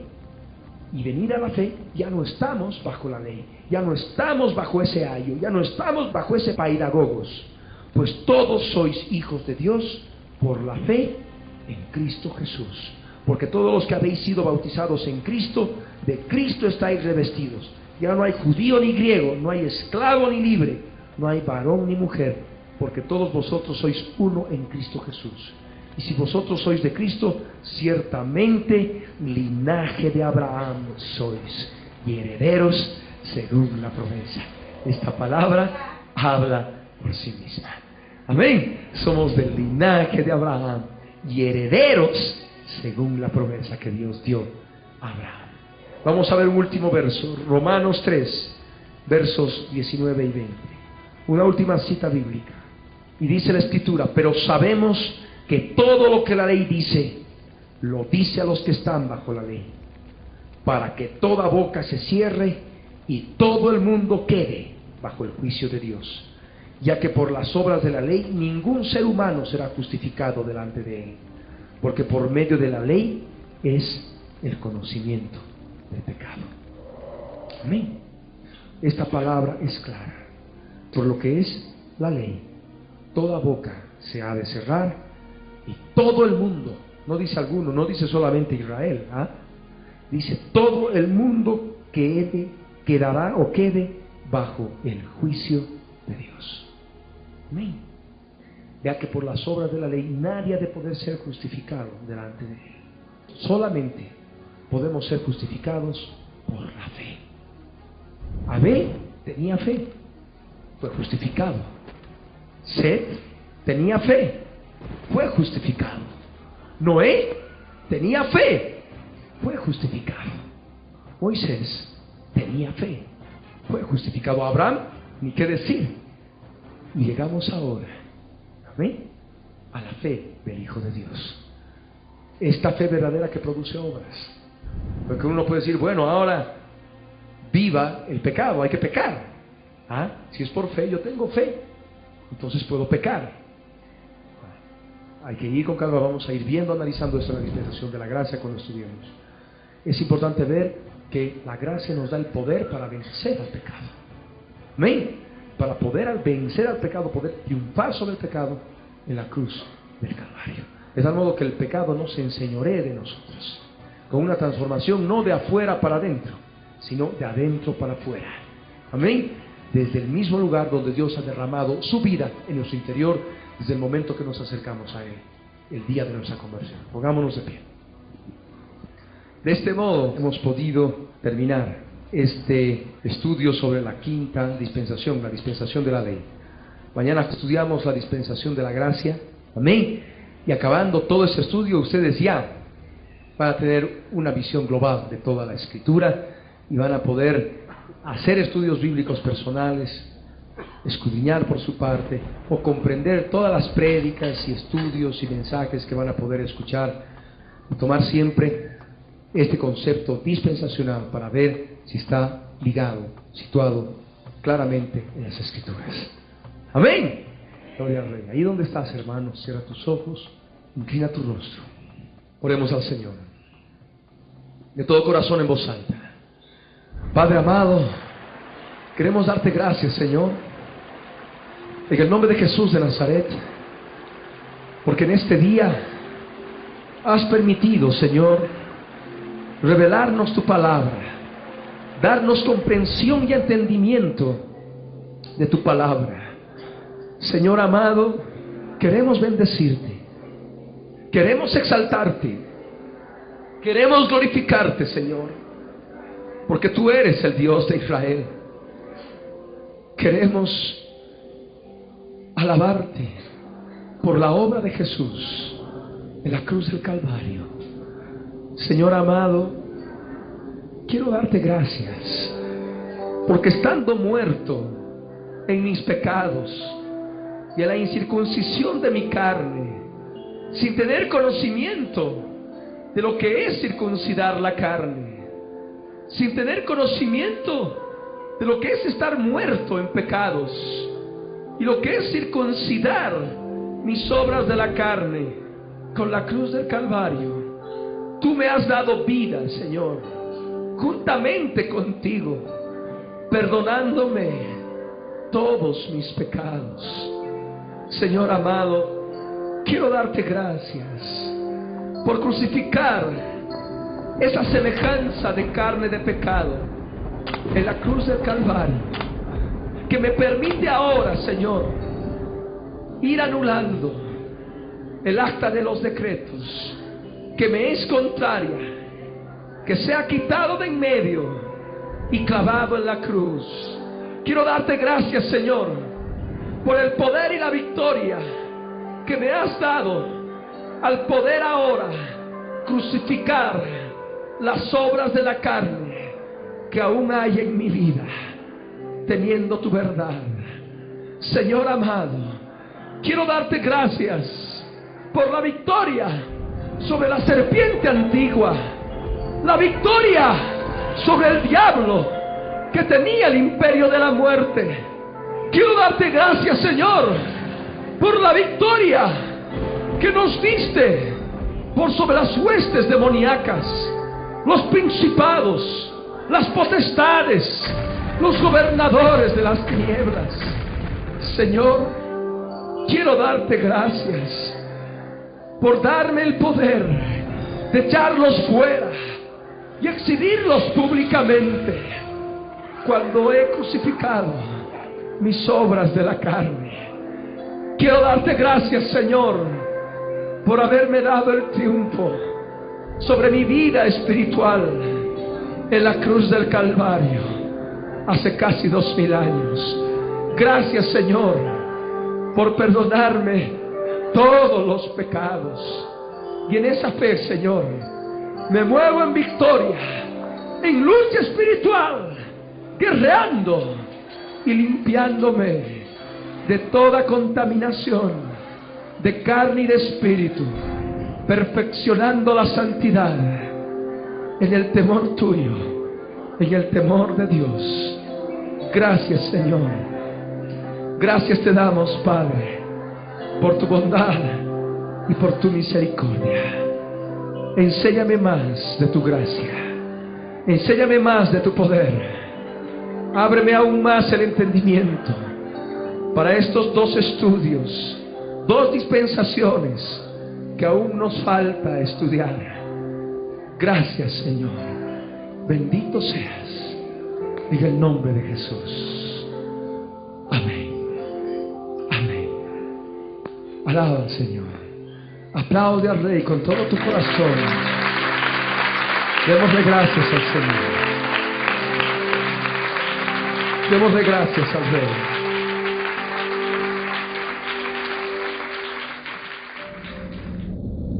El testimonio de Jesucristo es el espíritu de la profecía.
Eternamente será, y su palabra por siempre perdurará.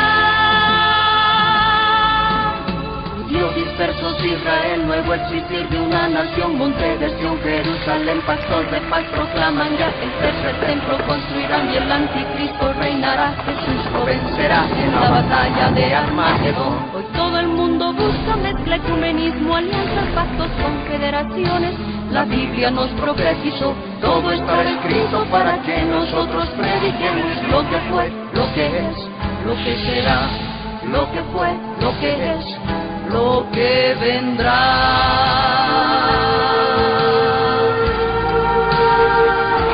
Biblia en tu vida fue y precedió a la historia de toda la humanidad y se escribió siguiendo su voluntad todas las cosas que habían de suceder.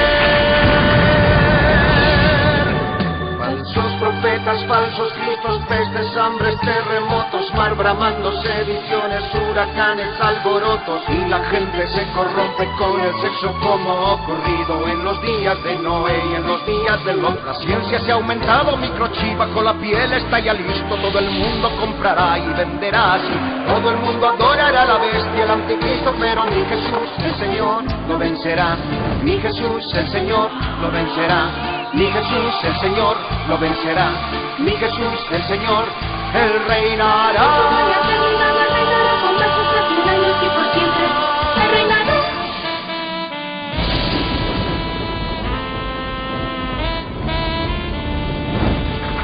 Cristo viene. La Red presentó la Biblia en tu vida. Mensajes de la palabra de Dios en la voz de nuestro pastor Ricardo Claude. El testimonio de Jesucristo es el espíritu de la profecía.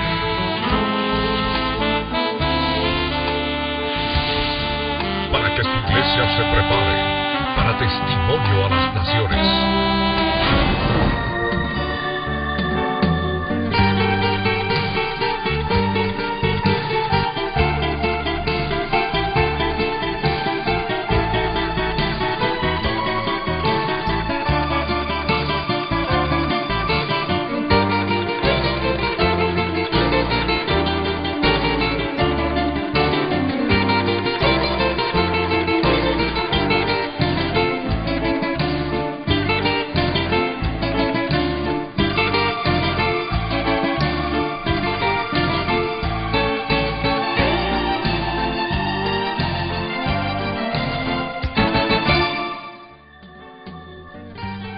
Si usted ha sido bendecido con este mensaje, puede adquirirlo con la fecha de hoy o con el título de la prédica en la red de librerías Cristo Viene de todo el país.